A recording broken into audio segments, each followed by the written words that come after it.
da sala, às vezes alguém é expulso. Tá aqui, ó, seção, então vamos lá. Seção 2 do capítulo de derivadas, regras operacionais. Então, o primeiro teorema que ele comenta, ele nem coloca a demonstração, sejam duas funções f e g, deriváveis num ponto A, que é do domínio e é de acumulação. Imediatamente, nessa situação, de você tem duas funções com o mesmo domínio, e num certo ponto, que é desse domínio e é de acumulação, elas são deriváveis. Imediatamente as funções soma, f mais g, subtração, f menos g, f vezes g e f dividido por g, caso g de A, o Azinho aqui, caso g de A seja diferente de zero, claro, porque vai estar no denominador, todas essas funções são também deriváveis automaticamente no ponto A, e aí, puta, olha a frase que ele deixou, veja em qualquer livro de cálculo, então eu vou repetir simplesmente o que ele falou aqui, para a gente não perder tempo com essa demonstração. Mas é claro, todo aluno de matemática sabe essas regras aqui meio que de cor, né?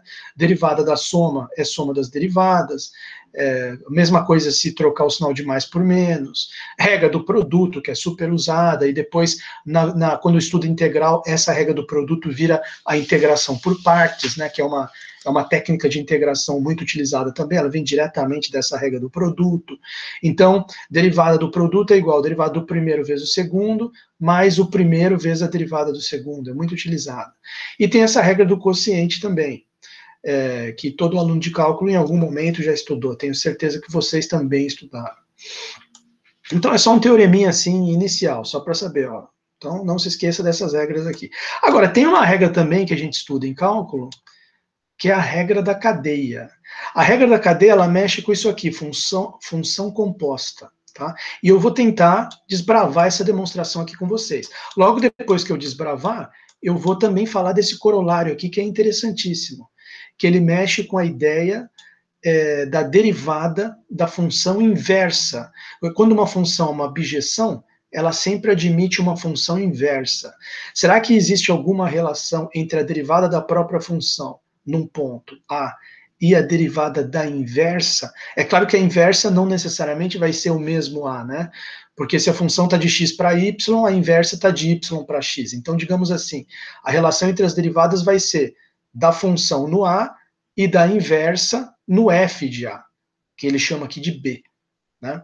Então, esse corolário é corolário, ele é uma consequência da regra da cadeia. Quer dizer, a regra da cadeia ensina para a gente como lidar com derivada de função composta, e depois vem esse corolário que mexe com a questão da função inversa. Né? Sai de bandeja. E aí fechou a seção 2. Por isso que eu acho que dá para a gente matar essa discussão aqui hoje. Ó. Fechou isso aqui, ele coloca 2 exemplinhos tranquilos, tá? E aí já vem para a aula de quinta-feira aqui, derivada e crescimento local. Né? Aí a coisa aqui é muito legal, tá? Isso aqui a gente vai discutir na quinta-feira, é uma sessão bem interessante, tem um monte de coisa legal aqui. Mas antes eu preciso passar por essa 2, e eu vou decidir passar por essa 2 da seguinte forma. Só cito aqui para o aluno esses teoremas mais cálculo 1, né? Se bem que regra da cadeia é cálculo 1 também. Mas no da regra da cadeia, ele colocou a demonstração aqui, eu vou passar com vocês. Então vamos prestar atenção nesse teorema. Nós estamos agora já na seção 2, ainda estamos no CAP 8 de derivadas, né, CAP 8, mas agora já falando da seção 2. Vamos colocar aqui seção 2, tá? Seção 2. Que é justamente qual? Regras operacionais. Regras operacionais. E o que nós vamos discutir agora? Operacionais. Nós vamos discutir justamente o teorema 3, que é a regra da cadeia. Então, deixa eu colocar aqui em azul para chamar a atenção. Teorema 3, regra da cadeia. Para função composta. Regra da cadeia. Tá lá. Então, já vou. O enunciado ali a gente lê no livro e a gente já vai discutindo aqui a demonstração, como é que fica. Vamos ver aqui. Primeiro vamos ler o enunciado. O enunciado é assim: seja a função f de x em R, seja a função g de y em R. Escreveu dessa forma. Né? Ok. Aí ele diz o seguinte: imagina que o f de x está contido em y. Então, o que é o f de x? F de x é a imagem dessa função f. Ele está dizendo que a imagem da f está contida no domínio da G. Então dá para a gente falar em G bola F, G composta de F. Eu posso fazer G de qualquer F, porque toda a imagem da F está contida no domínio da G. Essa é a primeira coisa que eu falaria aqui para o aluno. Tá? Aí você considere que tem, em particular, um ponto A, que é do domínio e é de acumulação da F, e tem um ponto B, que é do domínio e de acumulação da G, e com essa seguinte relação entre eles, o B é o F do A. Tá? Então, como o A está no x', você pode considerar a derivada de F no ponto A. Como o B pertence ao conjunto Y, interseção Y', você pode considerar a derivada de G no ponto B. Tá? Então é isso que nós temos aqui. E lembre-se que o B é F de A. Se F é derivável no ponto A, agora já acrescentou mais informação ainda. A F é derivável no ponto A. Porque só dele ser ponto do domínio de acumulação significa que você pode ir lá tentar o limite da derivada, mas não significa que o limite fosse existir. Mas aqui ele diz que não, tem sim. A F é derivável no ponto A e a G é derivável também no ponto B. Aí, conclusão. A composta G de F, que vai ser de x em R, é derivável no ponto A. Note que Azinho está no x', então ele pode ser considerado para a derivada tanto na F, que tem domínio x, como na G bola F, que tem domínio x também. Então, beleza, a composta, GOF, né, G composta de F é derivável no ponto A, e essa derivada da composta no ponto A é igual, e isso aqui é o que a gente decora no cálculo 1 como regra da cadeia, não sei se vocês se lembram. G' F de A vezes F' de A. É aquela coisa da derivada externa vezes a derivada interna. Né? Só para a gente lembrar, né, quando você tem uma função assim, seno de x ao quadrado, vamos supor. Aí você tem que calcular a derivada em relação a x. Aí isso aqui dá derivada externa, que é a derivada do seno é cosseno de x ao quadrado, vezes a derivada interna de x ao quadrado, que é 2x. Então, o resultado fica 2x vezes cosseno de x ao quadrado. Isso aqui seria, na prática, a regra da cadeia. Né? Mas ali ele vai demonstrar por que isso aí vale. Ele vai fazer o raciocínio. Vai ser tudo baseado no Teorema 1, que a gente viu antes.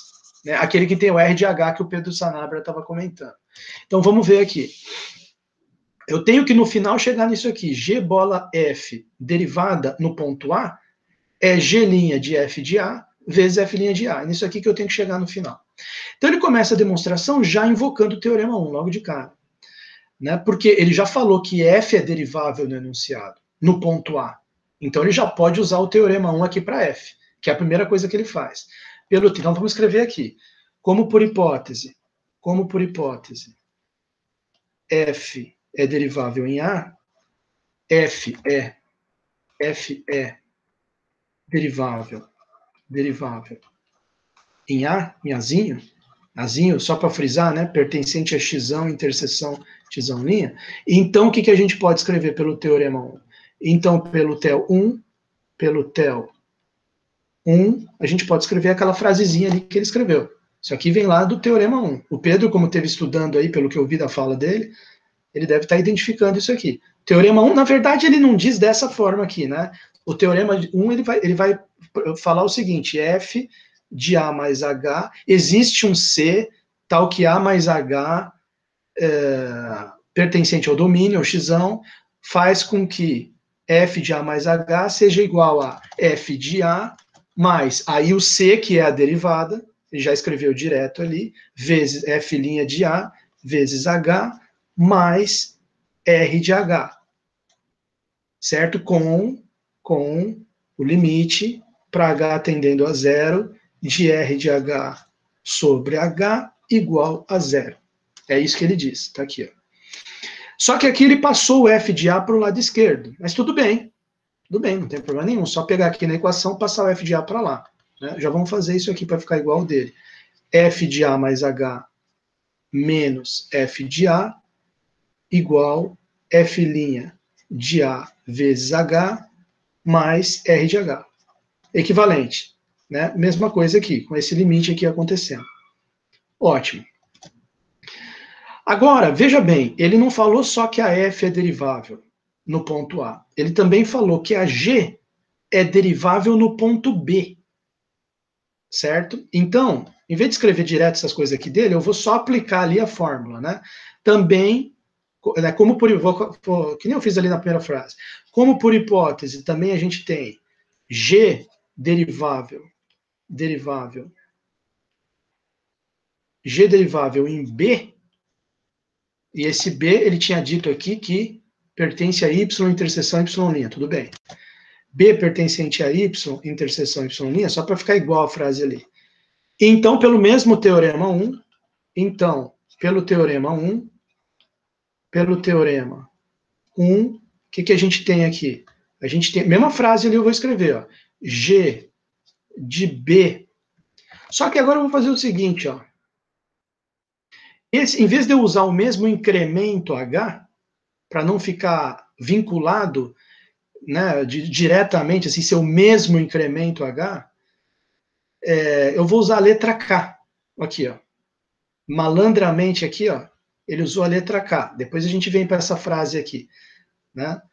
Mas vamos usar aqui a letra K. Vamos ver se dá certo. G de B mais K é igual a G de B mais G' de B. Aí vai ficar vezes K. Estou usando o incremento K.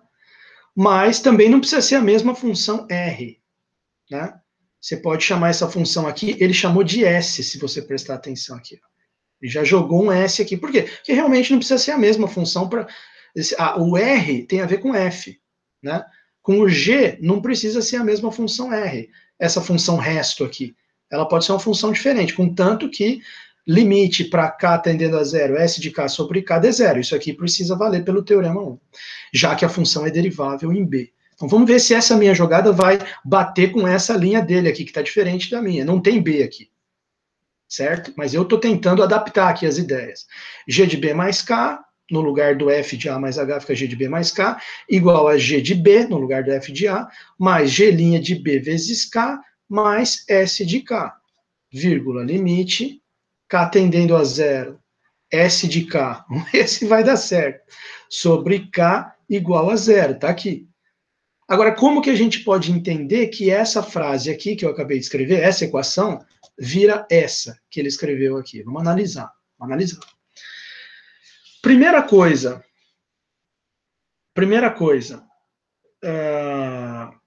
que a gente pode pensar aqui,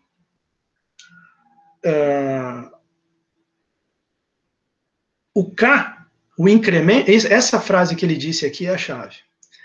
Pegar como incremento F de A mais H menos F de A. Por que a gente pode pensar nisso aqui? Pô, como é que o seu incremento, que esse K está fazendo o papel do H aqui na G, ele é só um incrementinho, ele é uma variável que tem que tender a zero. Como que você pode garantir que ela vai ser F de A mais H menos F de A? Olha só, o meu raciocínio que eu faço aqui é o seguinte, como a F ela é derivável no ponto A, então, lembra daquele corolário? Função derivável num ponto implica que a função é contínua. Então, com certeza, essa F é contínua em A. Se ela é contínua em A, na hora que esse H aqui tende a zero, esse limite aqui para o qual esse F, conforme o H tende a zero, o F de A mais H vai ficando igual ao F de A. Não tem como ele ficar diferente, porque a função é contínua. Limite para H tendendo a zero de F de A mais H tem que ser igual a F de A. F de A menos F de A, esse K vai tender a zero. Então, esse Hzinho aqui tendendo a zero, como ele acaba tendendo, faz com que essa expressão aqui da direita dessa equação tenda a zero. E é o que você precisa do K. O K tender a zero. Então, beleza, você pode pegar esse K aqui e chamar ele de F de A mais H menos F de A, já que essa função é contínua. Porque a hora que o H for tender a zero, isso aqui também tende a zero, o K tende a zero, que é o que você precisa. Então, beleza. Outra coisa, lembra que o B que eu coloquei aqui dentro, ele é igual a F de A. Olha só que interessante. Aqui ele diz que o B é F de A. Então, vamos juntar essas duas ideias.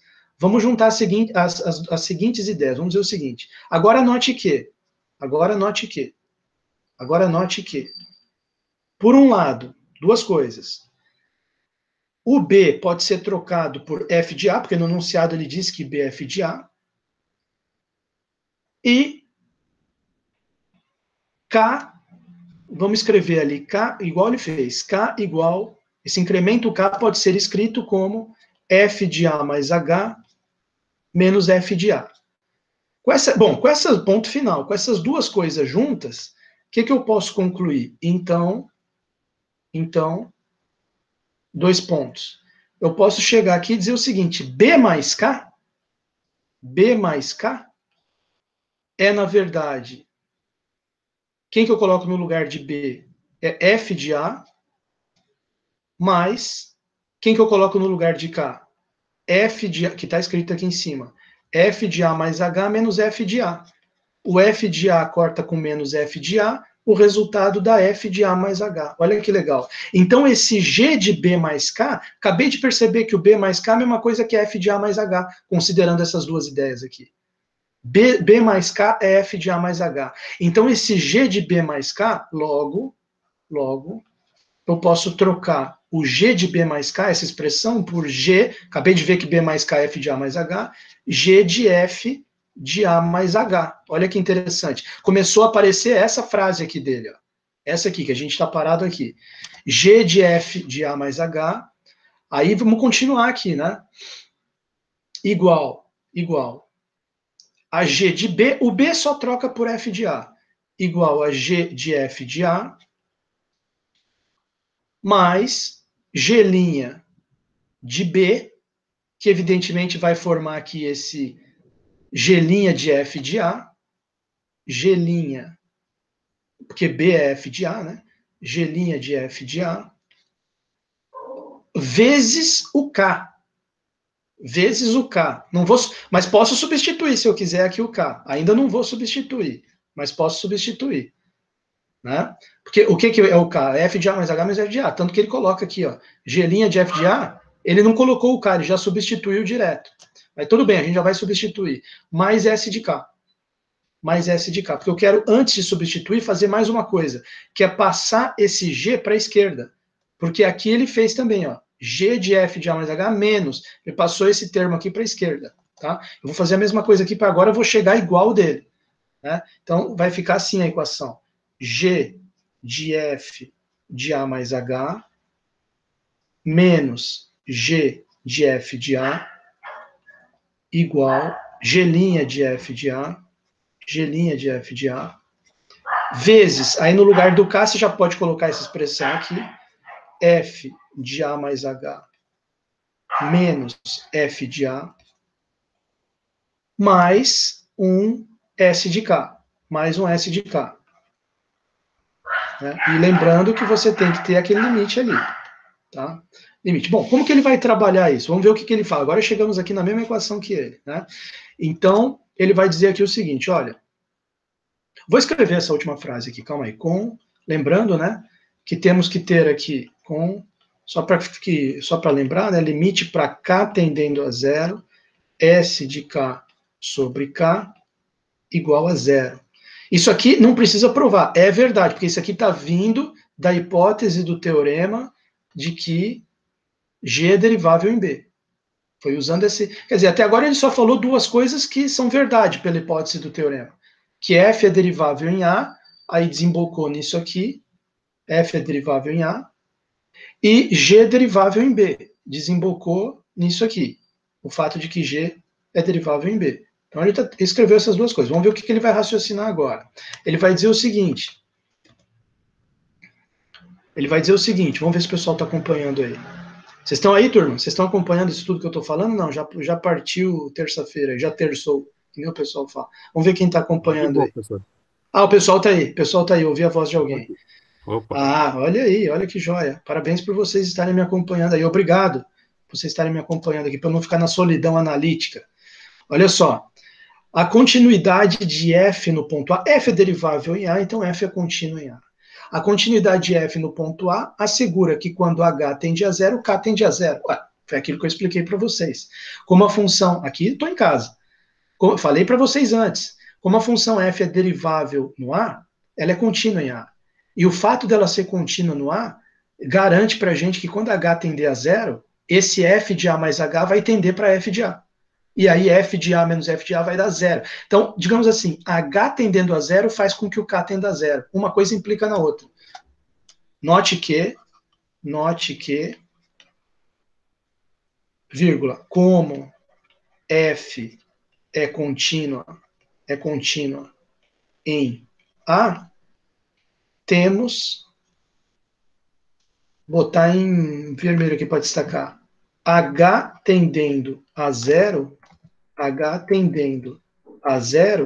implica necessariamente que o K tende a zero.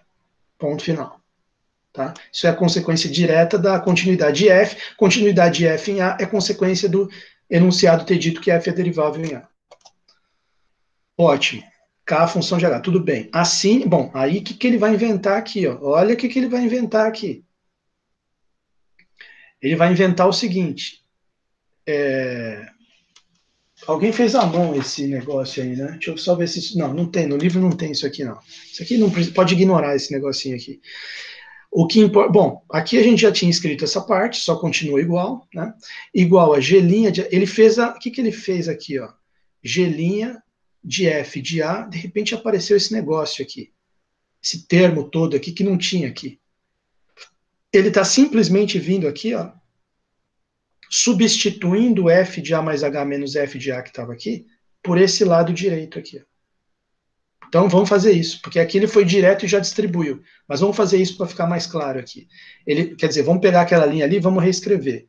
G de F de A mais H menos G de F de A é igual. Aí beleza. G' de F de A continua. G' de F de A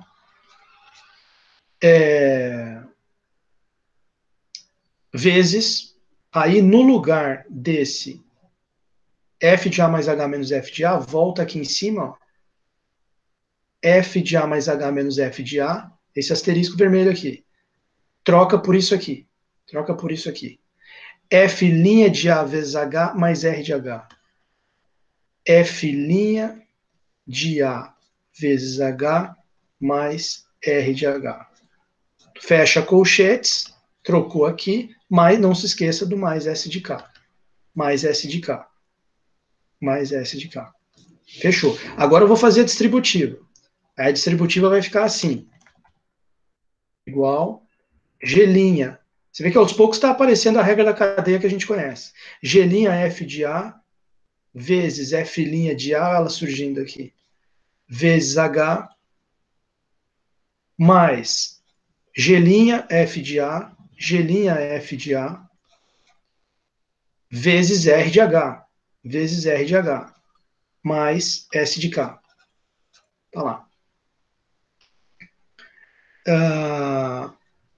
Vamos voltar aqui no livro, só para ver o que caminho que ele toma aqui. Ele toma o seguinte caminho. Ele mantém o primeiro termo e chama todo esse pacote aqui de sigma. Tá? Aí ele fala, aqui alguém escreveu à mão sigma de H, porque aqui embaixo ele fala que sigma depende de H. Por que depende de H? Pelo seguinte, tem o H aqui e tem o K, que, como ele tinha dito antes, é função de H. Né? Porque você mexeu no H aqui, variou o H aqui, você varia o K. O K está escrito em função de H. Então, no fundo, isso aqui ficou uma grande função de H e de K, então, no fundo, é uma função de H, esse sigma aqui, que está juntando nesse sigma esses dois últimos termos, tá? Até aí tudo bem.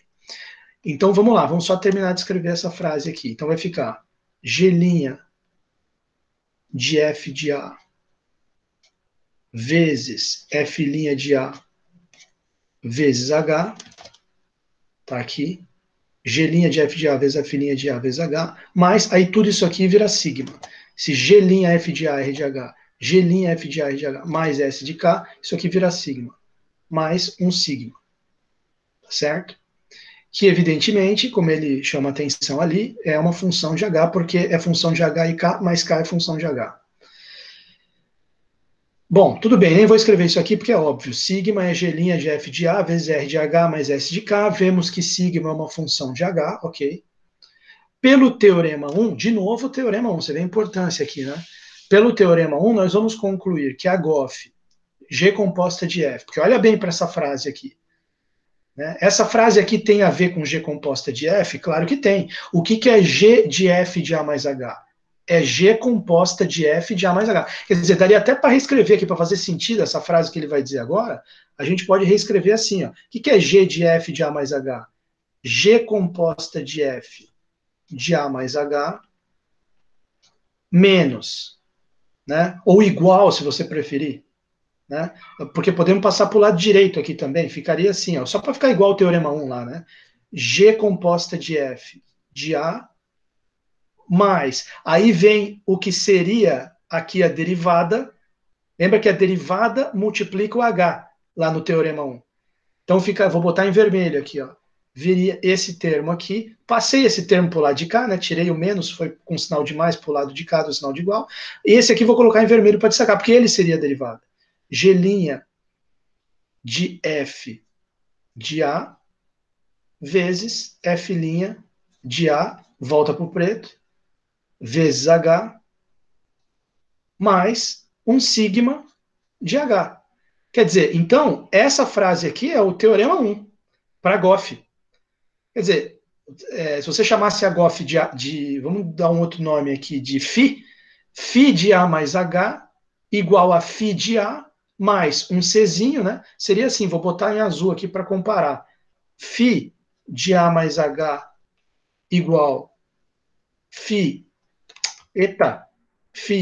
de A mais um Czinho, que é esse negócio vermelho, um Czinho, vezes H mais sigma de H. Então, isso aqui é o teorema 1. O que você precisa mostrar agora? Se você mostrar que esse sigma de H sobre H, limite para H tendendo a zero, vai para zero, você mostrou que esse Czinho aqui é a derivada dessa φ. E a φ é justamente a composta. Então você mostrou que a derivada da composta é esse Czinho vermelho. Tá? Bom, tudo bem, isso aqui só entre parênteses aqui, né? O livro não faz isso aqui, eu coloquei só para vocês compararem e entenderem o que ele está falando. Então, provavelmente, ele vai falar agora da gente precisar mostrar que esse limite de sigma de H sobre H para H tendendo a zero dá zero.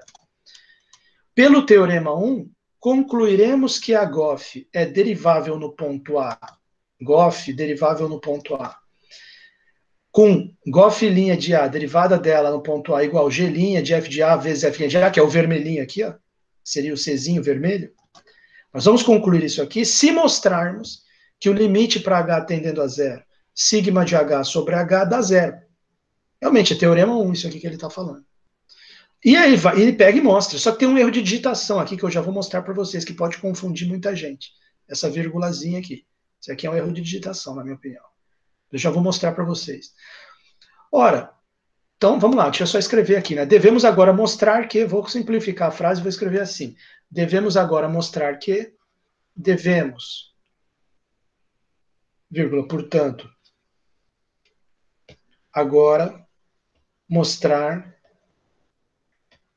que o limite, está em azul aqui para destacar, o limite para H tendendo a zero da sigma de H dividido por H dá igual a zero. A gente precisa mostrar. Mostrou isso? Você mostrou o que faltava aqui no teorema 1 para concluir que a C é a derivada da φ. Ou seja, para concluir que G' de F de A, F' de A é derivada da GOF. Que é a regra da cadeia do cálculo 1, demonstrada para vocês. Tá certo? Eu não sei se vocês chegam a ver essa demonstração no cálculo 1. Desculpa se eu estou chovendo no molhado aí. Às vezes no cálculo 1 até já foi demonstrado isso para vocês, mas geralmente a gente vê isso aqui só em curso de análise, né? Tanto que está aqui a demonstração. Bom, então vamos lá. Devemos, portanto, agora mostrar isso. Agora note que sigma de H dividido por H, que é esse limitinho que eu preciso mostrar, ele é igual, né? O que eu tinha chamado de sigma aqui originalmente? Esse trambolho aqui.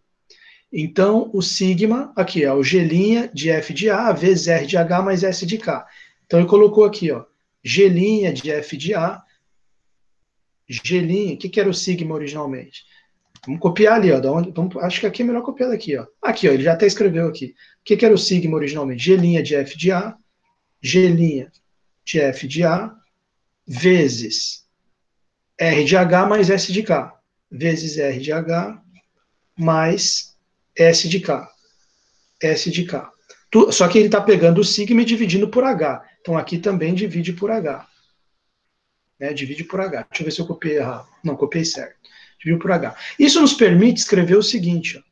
Isso nos permite dizer que esse sigma dividido por H ele vai ficar G' F de A vezes R de H sobre H, que eu já sei que o limite para H tendendo a zero disso aqui vai para zero, porque a F é derivável em A por hipótese, mais S de K sobre H. Cuidado que aqui fica, a princípio ficaram letras diferentes.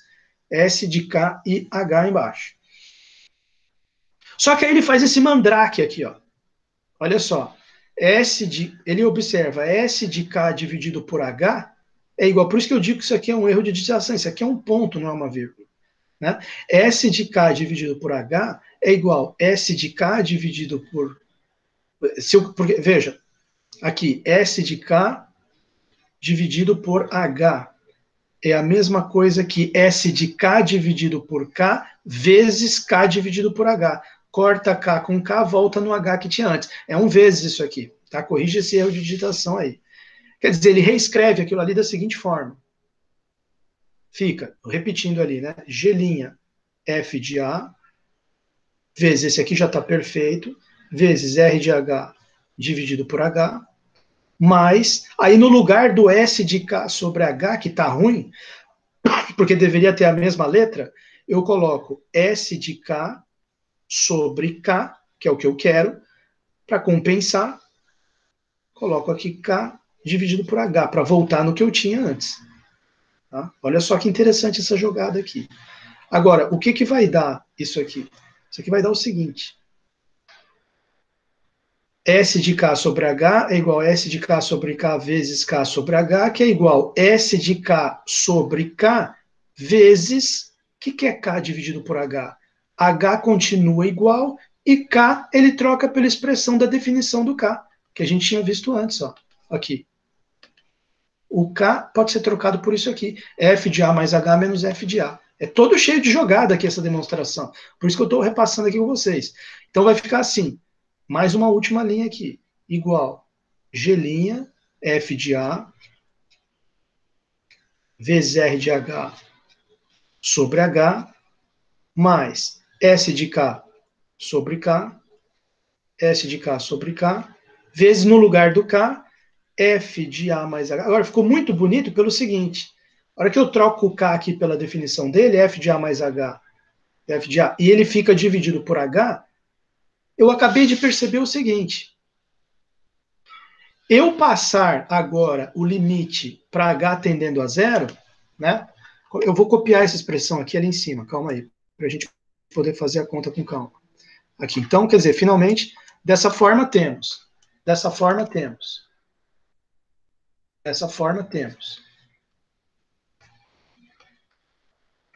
se sigma de H sobre H igual,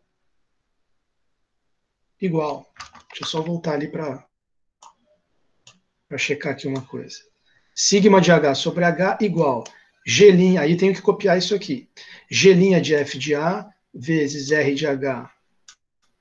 Vamos lá. G'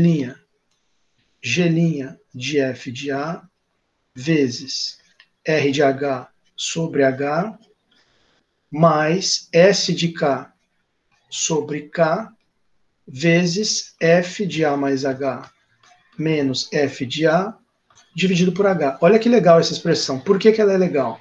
Porque agora, se eu passar limite para H tendendo a zero dos dois lados, o que, que vai acontecer? Vai acontecer isso aqui, ó. Limite para H tendendo a zero desse lado esquerdo, sigma de H dividido por H, é igual limite para H tendendo a zero do lado direito. Só que a gente já sabe que, por hipótese, o limite para H tendendo a zero disso aqui vai dar zero. Isso aqui não tem H, está parado. Então vai ficar assim, G' de F de A vezes, aí aqui vai dar quanto? Quando H tende a zero? Zero. Mais H tendendo a... Lembra que eu falei que H tendendo a zero implica que K tende a zero. Por hipótese, quando K tende a zero, S de K sobre K dá zero. Então, vamos colocar aqui. Zero vezes...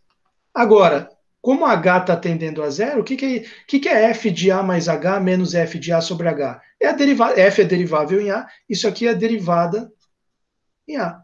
Então, quanto que é um numerinho vezes zero, mais zero vezes um numerinho?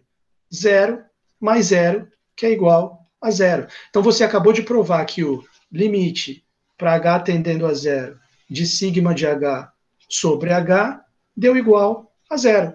O que implica, que é o que você precisava demonstrar para chegar à seguinte conclusão, que a derivada da função composta em A é igual G' de F de A vezes F' de A, também conhecida como regra da cadeia. Acabou de demonstrar. Maravilha, maravilha, certo? Deixa eu só melhorar minha letra, que tá uma porcaria, turma. Peraí, deixa eu melhorar isso aqui. De A igual G' de F de A vezes F' de A. Matou. E fechou o teorema, tá certo? Ele não chega a escrever essa finalização aqui, vamos voltar ali no texto do livro, olha lá. Ele só mostra aqui que, ó, a hora que você fez isso aqui, cuidado com o erro de digitação, aqui não é vírgula, é vezes, passa o limite para H tendendo a zero, lembra que H tendendo a zero, portanto, o limite para H tendendo a zero de S de K sobre H dá zero. Ah, sim, sim. Mas aí eu fui fazendo toda a conta aqui até o final para vocês verem que o negócio vai para zero, tá? E como mostrou isso aqui, né? Mostrou isso, então concluiu isso aqui que eu escrevi em azul ali no final. Derivada da GOF no ponto A, derivada da GOF no ponto A é igual G' de F de A vezes F' de A. Teoreminha meio escabroso aí, hein, turma? Mas a gente conseguiu passar por ele, tá certo? Olha lá o pessoal aí. O pessoal rindo um pouquinho. Tudo bem, faz parte. Não, conseguimos passar. Tá lá, estamos aqui, Laranage. Olha só. Então, beleza. Seguindo adiante aqui, a gente tem esse corolário para fechar essa aula com chave de ouro. Tá? Vamos prestar atenção nesse corolário, porque ele é manhoso. Ele diz o seguinte. Imagina que você tem uma função que é uma bijeção. F, x e y. Todo mundo sabe que bijeção é função injetora e sobrejetora. Todo mundo sabe que numa bijeção a imagem é igual ao contradomínio. Todo mundo sabe que sempre que uma função é bijeção, ela admite uma função inversa, f a menos 1, que vai ser uma bijeção também. Todo mundo sabe disso. Mas tudo bem. Seja f de x em y uma bijeção entre os conjuntos x e y, obviamente, contidos em R. Como ela é bijeção, ela tem inversa, vamos chamar a inversa dela de G, tá? Que é a f menos 1, a inversa da f, que, claro, vai ser de y para x. Até aqui tudo bem. Agora vem a paulada. Se f é derivável no ponto A, pertencente a x interseção x', para função ser derivável, ponto A tem que estar no domínio, tem que ser de acumulação, isso a gente discutiu lá atrás. Se f é derivável no ponto A, pertencente a x interseção x', e g, que é a inversa, é contínua no f de A, que ele chama de B, g é contínua no ponto B igual a f de A, porque veja, o ponto A está aqui no x, então o f de A está no y, então o f de A está no y, então o f de A está no domínio da g. Tá? Então, se G é contínua no f de A, e para simplificar ele chama o f de A de B, se f é derivável no A e G é contínua no B, que é igual a f de A, então a G também vai ser derivável no B, que é igual a f de A. Se e somente se o f' de A for diferente de zero. Bem interessante isso aqui, né? Só se a derivada da f no ponto A for diferente de zero, que a inversa vai ser derivável no ponto f de A. Só se a f' de A for diferente de zero, que a f a menos 1 vai ser derivável no f de A. Não no A, mas no f de A. Nesse caso afirmativo, no caso que a f' de A for diferente de zero, e portanto a g for derivável, se e somente se, qual vai ser a relação entre as duas derivadas? A derivada da inversa e a derivada da função. Claro que a da função no ponto A, a da inversa no ponto f de A, que ele chama para simplificar de B. A relação vai ser essa. A derivada da inversa no ponto f de A vai ser igual a 1 sobre a derivada da função em A. E vice-versa, né? Você pode inverter aqui, dizer, você poderia ter escrito que f' de A é igual a 1 sobre g' de B. Daí é na mesma também. Interessante o corolário. Tem uma demonstração aqui que eu achei capciosa, interessante, porque eu não sei se você está percebendo, ele mexe com sequências. Né? Ele mexe com sequências. Ou seja, isso me faz pensar. Vamos voltar um pouquinho para a matéria do semestre passado.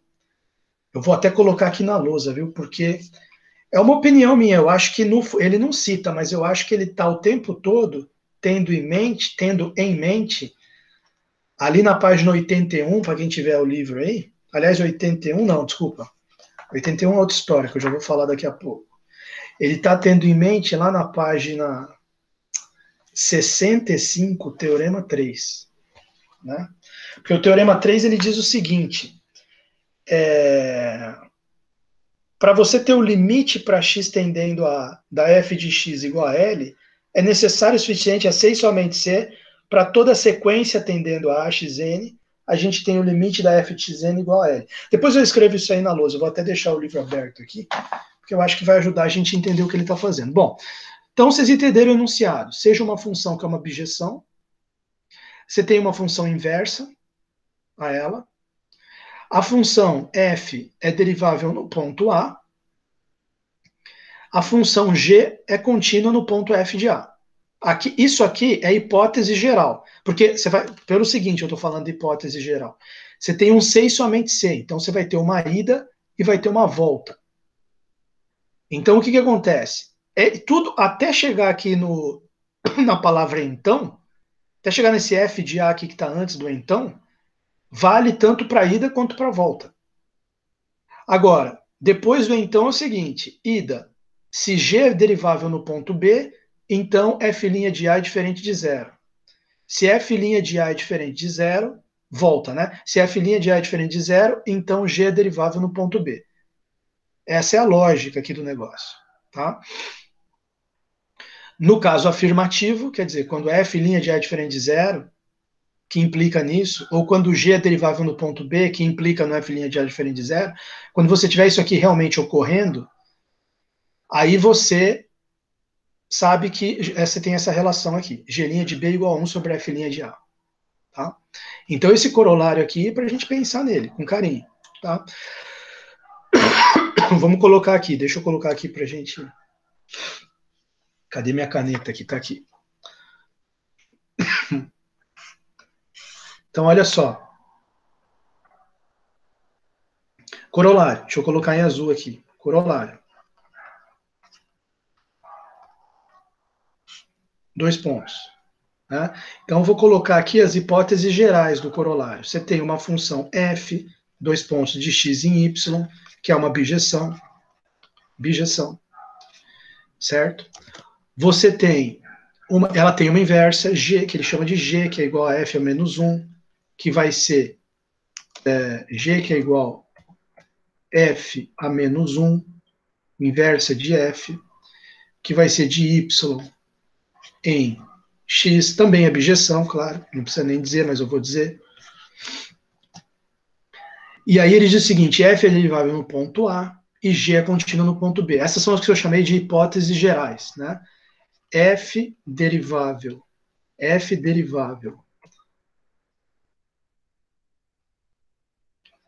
em Azinho, pertencente a x interseção x', e g contínua em B, que é igual a f de A. Certo? Olha só. B igual a f de A. Isso aqui são hipóteses gerais. Aí vem o que seria, vamos dizer assim, o núcleo ali do corolário. Seria isso aqui, né? Então, deixa eu botar aqui. Vírgula. Então, aí vem a palavra então. Aí vem o C e somente C. Então, 2 pontos. Vou botar em azul C e somente C. A G, além de contínua, ela vai ser derivável no ponto B igual a f de A. G derivável em B, que é igual a f de A, C e somente C, C e somente C, a F' de A for diferente de zero.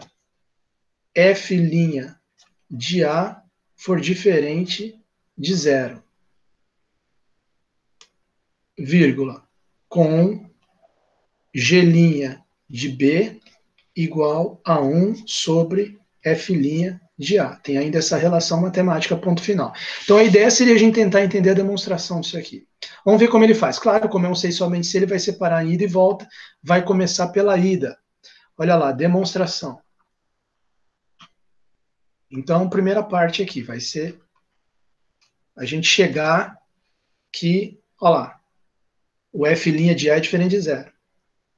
Então, olha só como é que ele faz a ida aqui. Com efeito, aí ele pega uma sequência. Se eu pegar uma sequência xn que pertence ao conjunto x menos o A, para todo n, com o limite dela sendo A, então, como a f é injetiva, claro, como ela é bijeção, ela é injetiva, e contínua no ponto A, tem-se yn igual a f de n. Deixa eu escrever essas ideias aqui passo a passo. Seja, se xn pertence a x menos a, deixa eu ver como é que eu posso escrever isso aqui. Seja xn pertencente ao conjunto x, mas não assumindo nunca o valor a. Certo? Para todo n pertencente à natural, claro. E com vírgula, eu deveria ter escrito ali vírgula, com limite, ela nunca assume o valor a, mas ela converge para a. Limite da xn, limite da xn igual a A. Beleza. Entendi o que ele quis fazer aqui. Pegou uma sequência que está no x, mas nunca assume o valor a, o limite dela está tendendo a A. Como a função é injetiva e contínua, duas coisas que ele vai usar aqui. Tem-se que yn, que é igual a f de xn, quer dizer, a sequência das f da xn vai estar dentro do y e nunca vai ser b. Porque y menos b. Por que nunca vai ser b? Porque a xn nunca foi a. Veja bem, o f de a é b. Como a função é injetiva, e ela é porque ela é bige, como a função é injetiva, não pode ter um outro f que vai dar b. É só o f de a que pode dar b.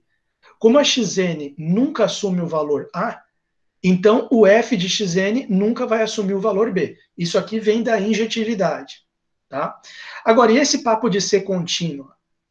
Limite de yn tem que ser igual a b. Isso aqui realmente é porque ela é contínua. Né? O limite, a continuidade, aí tem que lembrar qual que é o teorema aí que diz isso, mas lá no capítulo de continuidade, em algum momento, isso aqui ficou bem claro. Que se uma função f é contínua e o xn está tendendo para a, o f de xn tende para o f de a. Repetindo, se uma função é contínua e o xn tende para a, o f de xn tende para f de a. Certo? Por quê? Porque na função contínua, a f do limite é igual ao limite da f. Certo? Então ficaria assim, só fazendo um rascunho aqui, né? Só um rascunhozinho aqui. Limite de xn é igual a a. A função é contínua. Certo? Então, f de limite de xn, passando f dos dois lados aqui, vai ser igual a f de a.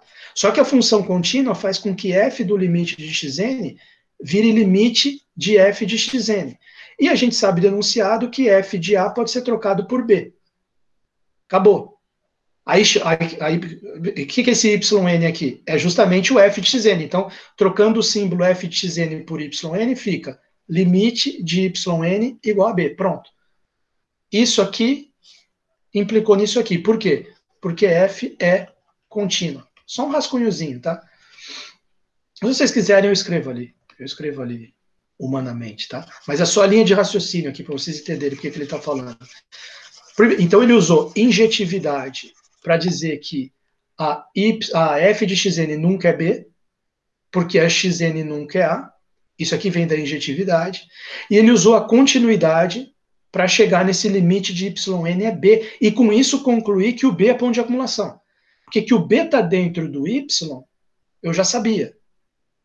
Porque B é f de A, certo? F de A, tá? F de qualquer coisa está dentro do Y. Então, que o B pertence a Y eu já sabia, mas não sabia que ele era ponto de acumulação. Agora eu sei. Porque tem uma sequência de pontos dentro do Y convergindo para o B. E por definição lá do capítulo 5, isso aqui é ponto de acumulação. Então, quer dizer, dá para a gente cogitar se a G é derivável ou não nisso aqui, porque se ele não fosse de acumulação, não dava. Tá? Então, ele deu uma ajeitada teórica aqui antes, na questão da diferenciabilidade, da derivabilidade, vamos dizer assim, da G.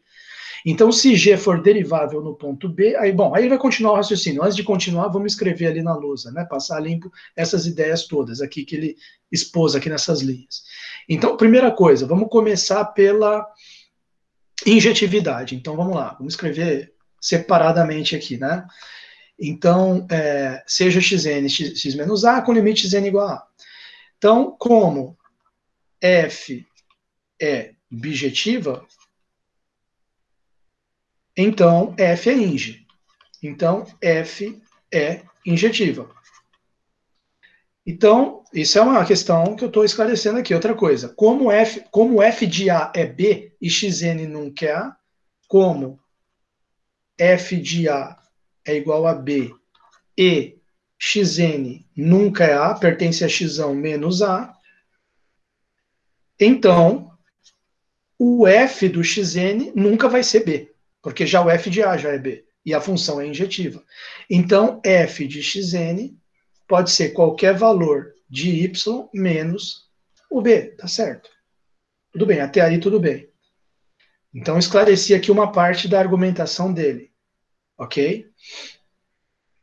Por isso é fundamental para ser ponto de acumulação, porque para ser ponto de acumulação tem que ter a sequência convergindo por ponto, mas a sequência nunca pode ser o valor do ponto. Senão você poderia pegar uma sequência constante, B, B, B, B, B, e estaria convergindo para B. E aí o B é um ponto isolado do conjunto, tá certo? Então, B é simplesmente um ponto de aderência quando ele é isolado, mas não é de acumulação. Então, como é que você restringe essa questão de não poder ser sequência constante e tirar fora o ponto isolado com isso? Você faz a sequência C de Y menos B, aí dá acumulação. Senão seria Y barra aqui, né, de aderência. Eu fecho. Não, é Y', ele é de acumulação. Ótimo. Então, beleza. Agora, a questão da continuidade. Como F é contínua, aí vem aquela linha de raciocínio que eu rascunhei aqui. Como F é contínua, então a gente pode afirmar o seguinte, eu vou passar aquela linha aqui. Limite de xn igual a A implica, né, passando F dos dois lados, que F do limite de xn é igual a F de A, que implica, agora vem o fato dela ser contínua, que eu passo F do limite é igual ao limite da F. Limite da F de xn igual, aí o F de A no enunciado diz que é B. Né? Trocando o F de xn por yn, limite de yn, de yzinho n, né? Yzinho n igual a B. Fechou. Certo?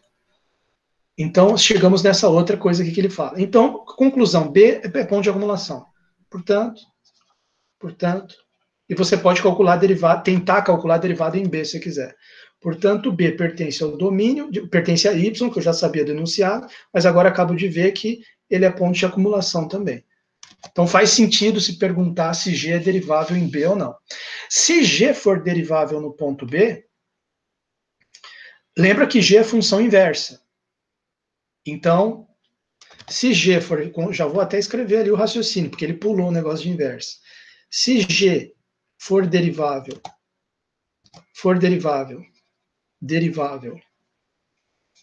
em B, temos dois pontos. G de F de X, G de F de X igual F menos 1, porque G é inversa, F a menos 1 de F de X, que é igual a F menos 1 bola F de X, que é X, né? F menos 1 bola F de X é identidade, né? O que é uma função composta com a sua inversa ou inversa composta com a função? A função é identidade. O que é a identidade de x? É x. Menos 1 de x igual a função identidade, vamos chamar assim de id de x, que é igual a x. Beleza. Só que não é só isso, né? Para todo x pertencente ao domínio, todo x pertencente ao x, no caso, que é o domínio da f, x. E, vírgula, além disso, aí, porque veja, se ele é um corolário do teorema anterior, que é a regra da cadeia, em algum momento vai ter que usar a regra da cadeia. E ele vai usar agora. E, além disso, aí ele diz aqui, ó, da regra da cadeia, o que a gente vai poder, porque veja, o que vai acontecer se você derivar aqui, né? Isso você está imaginando que ela é derivável no B, você pode derivar ela no ponto B. Vai ficar, além disso, pela regra da cadeia, se for derivável em B, pela regra da cadeia, eu posso escrever o seguinte. A regra da cadeia dizia que a derivada da composta, né, derivada de G bola F no ponto, aqui, deixa eu ver aqui como é que ele escreveu isso aqui, G' de B, né, ele está no ponto B, B é F de A. Então ele está pegando a x igual a A. Ele está pegando x igual a A aqui. Porque daí vai dar F de A, que é B, dentro da G. G bola F linha de A é igual, aí pelo que a gente viu na regra da cadeia, né, seria G' de F de A vezes F' de A. Só que o F de A é B, pelo enunciado. Então vai ficar G' de B vezes F' de A. Vezes F' de A. Só que, olha só, G é a inversa da F. Então, por isso que ele escreveu isso aqui antes. Ó, quando eu tenho G de F de X, eu tenho X. Então, se eu estou derivando a G de F de X, eu já sei que eu estou derivando X. E derivada de X dá 1 para todo X. Então, isso aqui é igual a 1. Tá certo? Que é justamente a derivada da Goff. Quer dizer, aqui talvez teria sido legal eu escrever esse fato aqui, que a derivada vai dar 1 antes, né? Tudo bem, eu vou escrever antes, foi um erro didático meu. Deixa eu escrever isso aqui antes. Antes aqui do além disso, né? Porque para aproveitar ali que eu tive todo o trabalho de mostrar, deixa eu fazer essa óbvia aqui. Vou até colocar em vermelho para chamar a atenção. Para chamar a atenção. Então, ó, desculpa, turma, desculpa, foi mal. Então, olha só. Então, quer dizer, conclusão disso aqui. A conclusão é a seguinte: se eu derivar em relação a x, em qualquer ponto x, tanto faz, a composta G bola F de x, isso é a mesma coisa que derivar em relação a x esse G de F de x. G de F de x. Que é, como a gente já viu que ele é igual a x, é igual derivar em relação a x, derivar em relação a x, a função x, que dá igual a 1, vírgula, para todo x pertencente a x. Inclusive para x igual a A. A derivada da composta dá 1. Então, além disso, vírgula, aí voltando à frase que eu tinha escrito antes, né? Vírgula, além disso, pela regra da cadeia, além disso, pela regra da cadeia, pela regra da cadeia, a gente vai ter aqui, como ele tinha dito, né? Pela regra da cadeia, vírgula, em x igual a A, ele nem fala isso aqui, mas é importante para dar certo ali a conta dele, vai ficar derivada. Agora aqui com essa linha vermelha eu fico mais tranquilo de botar aquele igual a 1 no final. Derivada da composta em x igual a A é igual, pela regra da cadeia, que a gente viu ali no teorema, que isso vai dar G' de F de A vezes, aqui estou só copiando a regra da cadeia, igual estava lá, F' de A. Agora, trocando o f de A por B, que é o enunciado aqui, né? G' de B vezes f' de A. Então, pela regra da cadeia, eu tenho isso. Só que pela linha vermelha que eu vi em cima, a derivada em qualquer x da GOF dá 1. Então, isso aqui tem que dar 1 também. Conclusão, você acabou a ida. Né? Porque isso aqui você acabou de... Se dois números, G' de B vezes f' de A, estão dando 1, significa que nenhum dos dois pode ser 0. Em particular, o f' de A é diferente de 0. Quer dizer, provou as duas coisas aqui. Né? Portanto, em primeiro lugar, o f' de A tem que ser diferente de 0, que era onde eu queria chegar na ida, e eu posso também passar ele dividindo para o outro lado e concluir que G' de B é igual 1 sobre f' de A. Acabei, matei a pau. A ida acabou. Saí da hipótese de que G é derivável e cheguei que f' de A é diferente de 0 e G' é igual a 1 sobre f'. Se você voltar ali no enunciado, seria justamente a ida. Sai de que G é derivável, chega que f' de A é diferente de 0 e que G é igual a 1 sobre f. G' é igual a 1 sobre f'. Só que agora tem a volta. Aí a volta ele faz o seguinte, ó. Agora aqui é que eu acho que vai entrar aquele teorema que eu falei da página 65. Ele diz o seguinte, ó, reciprocamente, quer dizer, volta agora. Então aqui eu usei esse símbolo de ida. Vou colocar aqui agora o símbolo de volta. Então, reciprocamente, né? O cara falou essa palavra, já está voltando aqui a demonstração. Reciprocamente, vírgula, reciprocamente. Olha só o que ele diz. Partindo agora que f' de A é diferente de 0, que é justamente agora ele está vindo daqui, tem que chegar que G é derivável em B. Então ele vai partir do fato de que f' de A é diferente de 0 e vai chegar que G é derivável. Só que ele escreveu aqui de um jeito que parece que imediatamente ele vai usar o fato de que f' de A é diferente de 0. Não vai, não. Ele vai usar esse fato aqui só aqui no final, no último momento, que o f' de A apareceu aqui no denominador. Tá? Mas ele está querendo enfatizar que ele está fazendo a volta. Então ele já começou pela hipótese da volta e vai chegar que G é derivável. Então ele diz o seguinte, reciprocamente, se eu considerar qualquer sequência de pontos, pega uma sequência genérica, yn, que está no domínio da inversa. Lembra que o y é o domínio da g, né, da f menos 1. Se eu pegar uma sequência genérica com o limite dela tendendo a b, a continuidade de g no ponto B, aquele mesmo raciocínio que eu fiz antes, da continuidade de g no ponto B, vai dar que o limite da xn é a. E, portanto, a derivada de b, aí ele, em vez de calcular a derivada com aquele quociente que a gente já conhece, o q de x, que seria g, limite para y tendendo a b, g de y menos g de b, dividido por y menos b. Ele deveria ter escrito isso, para seguir o que ele mesmo tinha dito antes aqui no capítulo. Então, o que acontece? Ele não fez isso, ele fez por sequência. Por quê? Porque ele está calcado naquele teorema lá que eu falei da página 65.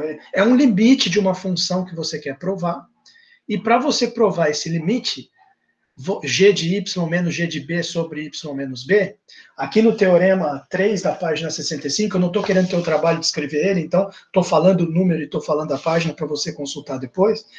Pelo teorema 3 da página 65, fica bem claro ali que ele diz que quando eu quero provar que o limite para x tendendo a, aqui no caso seria y tendendo a b, de uma certa função q de x, q de y, quem seria a função q de y?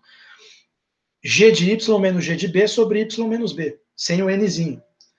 Mas, aí você vai falar, pô, então não é sequência, a derivada é sem sequência, só o y. Sim, mas o teorema 3 da página 65 diz que quando eu quero provar um limite, é necessário e suficiente que para toda sequência de pontos, tem y, aqui traduzindo o teorema, y de n tendendo a b, eu tenha limite da função da sequência igual ao limite que eu quero, que no caso é a derivada, g' de b.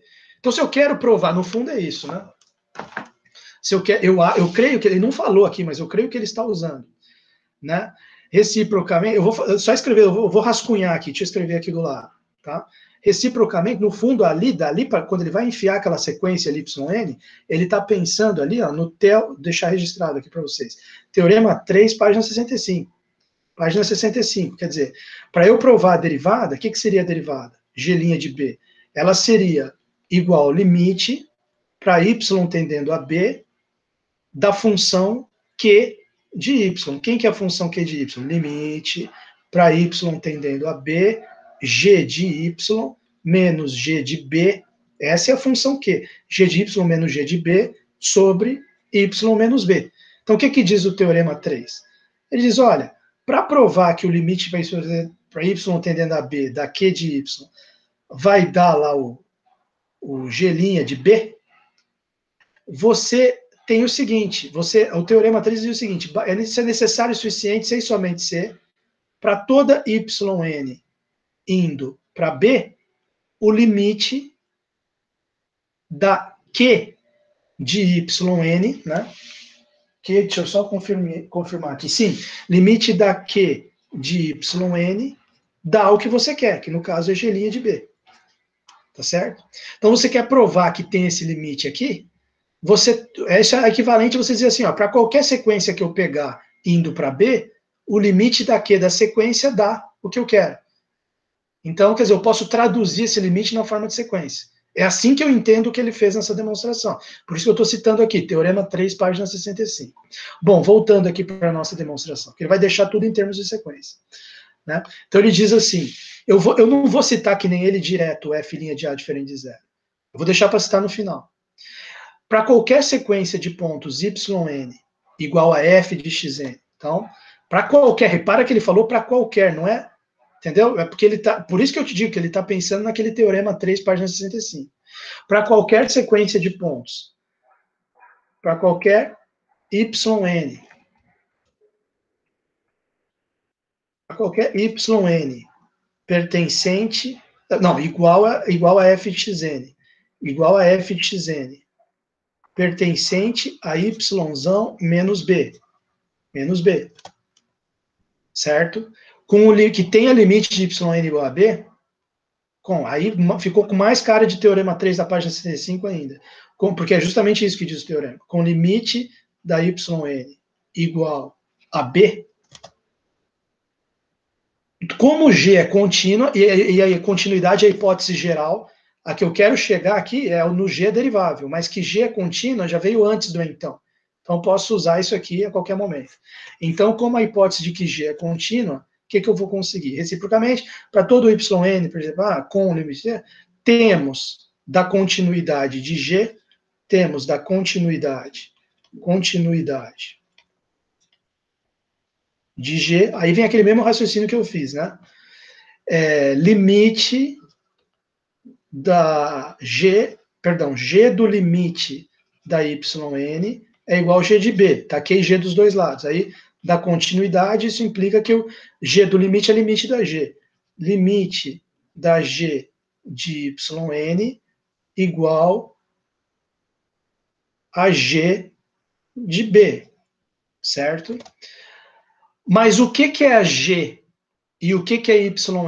Yn é f de xn e G é inversa da f. Então isso aqui pode ser escrito assim, limite, no lugar de G você coloca f menos 1, porque G é inversa, no lugar de yn você pode trocar por f de xn. Então fica f menos 1 de f de xn, fecha parênteses, igual a G de B. Certo? O que implica, só tentando usar esse último espacinho aqui, o que é f a menos 1 de f de xn? É xn. Limite de xn. O que é g de b? É f a menos 1 de b, mas b é f de a. Então, f a menos 1 de b vai dar a. Limite xn igual a a. Pode até escrever em dois tempos aqui, ó. F a menos 1 no lugar da g, no lugar da b você coloca f de a. F menos 1 de f vai dar. Então, fechando, isso aqui vai dar limite de xn é igual a A. Quer dizer, é essa sequência de raciocínio aqui que está por trás dessa frase dele. Quer dizer, você pega uma sequência qualquer de ponto yn igual a f de xn pertencente a y menos b, com limite da yn igual a b. Pelo fato da G, da inversa, ser contínua, como está escrito lá no enunciado, o limite da xn vai ser A. Sempre que eu pego uma yn tendendo a B, o xn tende para A. Então, aí vem a ideia de que a g' de B, que é o limite da função, pode ser escrito como o limite de uma sequência, né? Uma sequência qualquer. Então, aí vem essa linha de raciocínio aqui, ó. Limite da g de yn igual a g de B, dividido por yn. Eu vou escrever ali na lousa, porque senão, se eu só ler o final, vai ficar muito tosco, né? O cara veio escrevendo até aqui e no final ficou com preguiça de escrever. Então, olha só. Portanto, deixa eu ver se caiu live, se tem nego aqui me mandando mensagem. Olha lá, deixa eu ver aqui. A gente nunca sabe, né? Então tá aqui. Não tem nada não. Essas são outras mensagens que estão me mandando aqui. Que eu vou ler certamente depois, né? Então, olha só. Deixa eu escrever aqui. Portanto, vamos lá. G' de B pode ser escrito como limite da função, aquela que eu escrevi ali embaixo, mas que pelo teorema 3 da 65 fica sendo limite de traço de fração g de yn menos g de B dividido por yn menos B. Olha a jogada que ele faz aqui.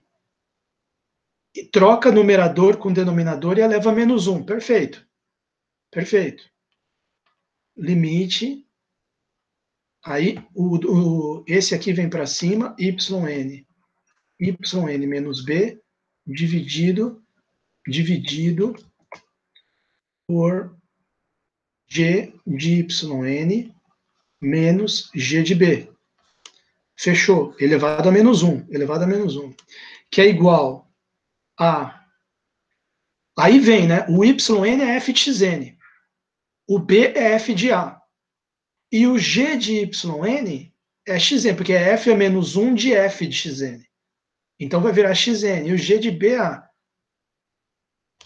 Olha só. Limite jogada do cara. É que nem os alunos falam para mim, pô, não quer pensar isso. Eu digo, eu também não. Aqui, f de xn menos f de A. Dividido por... Porque é justo isso que apareceu aqui, é a derivada da f. Só que tem um elevado a menos 1 aqui. Detalhe, tem um elevado a menos 1. Xn menos A. Esse limite aqui disso vai dar a derivada da f. Então vai ficar assim. Aqui sim eu uso que f' de A é diferente de zero. Uma vez que, por hipótese, temos f' de A diferente de zero, que ele tinha dito lá atrás. Então é isso. Fechei a demonstração do corolário aqui, né? Com isso aqui está demonstrado o seguinte: você partiu de que f' de A é diferente de zero, e chegou que a derivada da B existe, porque dá um número aqui, 1 sobre um número diferente de zero é um número, então ela existe, e pior, esse número é 1 sobre f' de A, que é o que ele dizia aqui no caso afirmativo, lá no enunciado, né? No caso afirmativo tem g' de B igual a 1 sobre f' de A. Então o cara fez uma baita demonstração aqui, tá certo? Então nós vimos hoje foi um estudo completo de regra da cadeia da derivada. O exemplo 5, eu acho muito tranquilo, tá? Vocês podem ler sozinhos esse exemplo 5 aqui. Valeria mais a pena a gente dar uma focada, porque isso aqui é bem facinho, sim, vocês não vão ter dificuldade. Valeria mais a pena a gente focar no exemplo 6. Esse exemplo 6, ele vai usar esse corolário que acabamos de ver para mostrar isso aqui, ó, que a derivada dessa função g, que é raiz enésima de x, certo? Para um certo n natural, fixo, né? Por exemplo, 7, raiz sétima de x, tá? Qual que é a derivada de g de x igual a raiz sétima de x? É g' de x igual 1 sobre n raiz n de x elevado a n menos 1. Seria complicado, de repente, fazer esse tipo de conta, não sei, né? Teria que a gente pensar aí como é que iria fazer. Mas, agora nós acabamos de ver esse corolário, vamos tentar aplicar o corolário, né?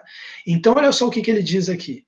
Diz o seguinte: considere para um certo n fixo uma função que tá pegando só a parte positiva, né? Porque veja bem, quando esse n aqui for número par, tipo raiz quadrada, raiz quarta, aí você não vai querer ter um número negativo aqui. Para n ímpar pode, mas para n par fica complicado, certo? Então, ele já restringiu aqui, a G, como ele só falou N natural fixo, não falou se é par ou se é ímpar, né? G de 0 a infinito, no 0 até infinito, dada por G de x igual a raiz enésima de x. Então, essa função, ele está afirmando que ela é derivável no intervalo zero aberto, não inclui o zero, né? Não inclui o zero. Mas zero aberto até infinito. Aqui no zero, ela vai ser derivável pela direita, tá? Mas não vai ser derivável pela esquerda. Por isso que ele não fala dela ser derivável, né? Então, agora, aberto em zero até infinito, aí derivável, com a derivada g' de x igual a 1 sobre n raiz enésima de x elevado a n menos 1. Lembra que gx é isso aqui? Ele está falando que é derivável nesse intervalo, e a derivada dá isso aqui.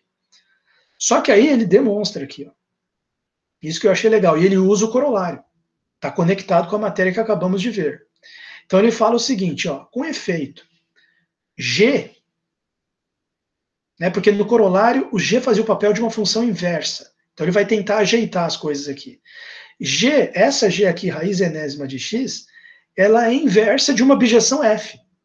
Que bijeção seria essa? De 0 mais infinito em 0 mais infinito? Seria o x elevado a n. F de x igual a x elevado a n. Então, f de x igual a x elevado a n, considerada só nesse domínio aqui, esse aqui seria o xão lá do corolário. E esse aqui o yzão.